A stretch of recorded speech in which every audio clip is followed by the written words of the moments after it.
Good evening friends, I am Dr. P. Mohan Reddy, Professor in Mechanical Engineering. In the last classes we had been in touch with laws of thermodynamics. First law of thermodynamics applied to non-flow process. Now we are going to discuss about first law of thermodynamics applied to steady flow process.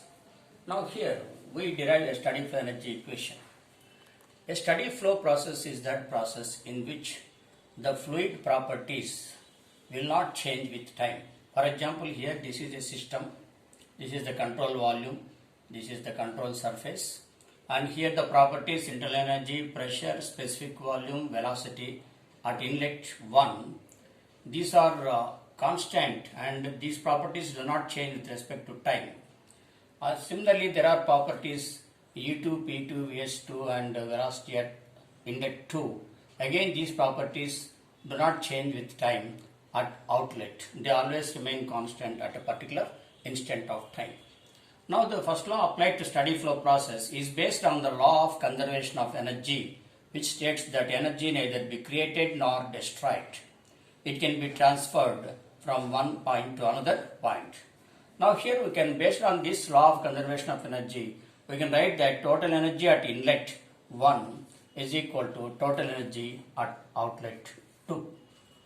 So you can write here, for any thermodynamic process, heat is the input. So first write Q plus mass M into internal energy at inlet, internal energy of the gas or fluid, that is specific internal energy. This is in kilojoule per kg. The unit will be in kilojoule per kg, specific internal energy. This is PV work, pressure into volume. This is specific volume in metric cube per kg. And this is Z1, that is elevation head at inlet, that is height of inlet from the datum line or base, and G is the acceleration due to gravity, and it is V1 square by 2. Just to remember that this M into E1 will give us total internal energy, M into P1 Vs1 will give you the total PV energy, MGZ will give us the total potential energy at inlet, of MV1 square will give us the total kinetic energy at inlet. Similarly here we have the properties at outlet U2, P2, Vs2, Z2, G plus V2 square by 2, and again in thermodynamics process, in the first law of thermodynamics, work is the output. When heat is the input, we get work is the output. In non-flow process, we don't get all these energies within the bracket. We get only internal energy and heat and work. We don't get remaining potential energy, kinetic energy, PV work, etc. We get only heat, internal energies and work. Now in the steady flow process, we get different properties like this at inlet and outlet. Now we define the enthalpy as H is equal to U plus PV. Enthalpy is the sum of internal energy and PV work. Now here we substitute E1 plus P1 Vs1 as H1. Remember, H is equal to U plus PV. Instead of here U1 plus P1 Vs1, we write H1 plus Z1G plus V1 square by 2. Here, instead of E2 plus P2 Vs2, we write H2 according to definition, and Z2G plus V2 square by 2 plus W. Now Q, get the work here, Q minus W, it will say that it is Q minus W is equal to M into, these terms will go to the right side, then M is common, H2 minus H1, this is H2 minus H1, G into Z2 minus Z1, here G is the common term, G into Z2 minus Z1 plus V2 square minus V1 square by 2. This is equal to M into, this is called as change in enthalpy, we write it as delta H. This is called a change in potential energy, this is called as delta P, and this is called a change in kinetic energy. Remember that MGH is the formula for potential energy, MGZ is the formula for potential energy, of V1 V2 square minus V1 square by 2, it is change in kinetic energy. And here by getting M below Q minus W, we get Q minus W divided by M, that is equal to delta H plus delta P plus delta Ke, and this is called as Q by M specific heat or small heat per kg, and W is the work per kg. This is the total heat, this is the total work. This is the heat per 1 kg, this is the heat per work per 1 kg. So small q minus W is equal to delta H plus delta PE plus delta KE. This is called as steady flow energy equation, and this is also called as steady flow energy equation.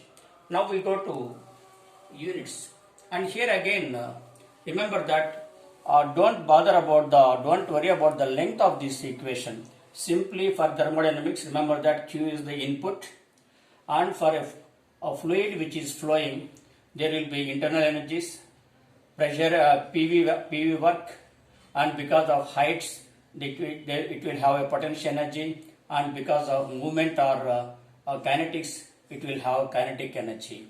These are the properties at point 1, these are the properties at point 2. Remember that in thermodynamics, if heat is the input, work will be the output.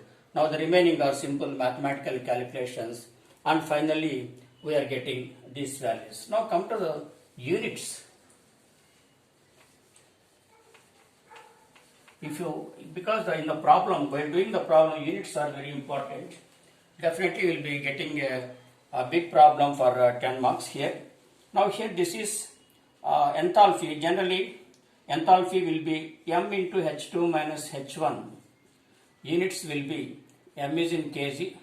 Enthalpy will be in kilojoule per kg. We get kg gets cancelled. We get total unit is kilojoules. And here, of course, Q will have the units of kilojoules. W will be having the units of kilojoules. And here again, m g into Z2 minus Z1, or mg into H2 minus H1 we can also write. Here the unit is for mass, it is kg, acceleration due to gravity meter per second square g, and Z2 will be in meter. Now we will get this kg meter per second square is called as Newton. This term, the unit of this one is Newton. We will get Newton meter, that is equal to joule. What is the meaning of Newton? How do you get Newton? Because F is equal to ma.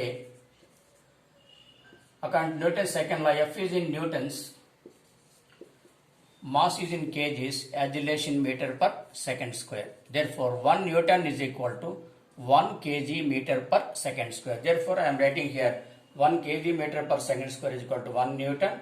Newton into meter, that is equal to joule. But whereas here, heat is in kilojoules, work is in kilojoules, change in enthalpy is in kilojoules, but potential energy here we are getting in joules. So it should be divided with 1000. It should be divided with 1000 to get in kilojoules. Here in the problem, while doing problem, please write here into 10 power minus 3, so that to get the units in kilojoules. Otherwise, entire problem will be wrong. Again, I will repeat. Heat is in kilojoules, work is in kilojoules, enthalpy is in kilojoules, but as per units, the term mgz, we will get the units as joules. To get joules into kilojoules, we should divide with 1000. Otherwise, you lose marks not only in the examination, even while doing job also. If something is wrong in the units, you will get wrong design of the project. Then we get wrong results. That is very dangerous. So you should be very familiar or conversant with these units. Now coming to this again, m into or half m into v2 square minus v1 square, or simply half mv square. Here also m is in kg. Velocity is meter per second. Velocity square means meter per second square. Again, this can be written as kg meter per second square into meter. Again, this kg meter per second square is Newton. Again, we are getting Newton meter, that is equal to joule. Again, to get into kilojoules, please divide with 1000. Again, you should be careful. We are getting both potential energy term in joules. To convert into kilojoules, we are dividing with 1000. We are getting kinetic energy term also in joules. To convert into kilojoules, we are dividing with 1000. So here again in the problem, please multiply with 10 power minus 3. Now once you understand these units and dimensions and study for energy equation, the problem will be very simple. What is the difference between non-flow work and steady flow work?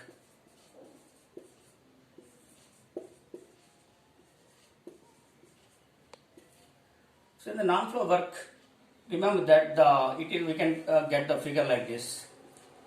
Here, the fluid is only confined to the system boundary. It is not going out. Fluid is not going out. Therefore, it is called as non-flow. Simply, work is delivered from the system boundary without flow of the fluid. Therefore, it is called as non-flow work. So, this non-flow work, no flowing of fluid, and we get W is equal to P into dV. That is P into V2 minus V1. That is kilonewton per meter square into metric cube. We get kilonewton meter. Kilonewton meter is equal to kilojoule. In steady flow process, control volume is constant. That is, constant volume of fluid will be flowing. Here pressure is constant. Pressure is almost constant. Here volume is almost constant. There will be flow takes place because of pressure difference. That means here steady flow work we will get steady flow. Here it is non-flow. Steady flow we will get V into dP or V into P2 minus P1. That means here we have got a fixed control volume. Here some volume is coming and going out, whereas this volume remains constant. There will be changes in the properties of pressure. Outlet pressure P2, inlet pressure P1. We get V into P2 minus P1 by neglecting other properties. Here again we get unit as metric cube into kilonewton per meter square. Again we get kilonewton meter, that is equal to kilojoule. And here again we get PV work. In the problem we have U1 plus PVS. U1 H is equal to, we write U1 plus PV. This is pressure. PVS means pressure volume. PV work, and that unit of pressure is kilonewton per meter square. Unit of volume is metric cube. We get kilonewton meter is equal to kilojoule. So please go through the derivation once again, and you can do the problems in the textbook. Thank you.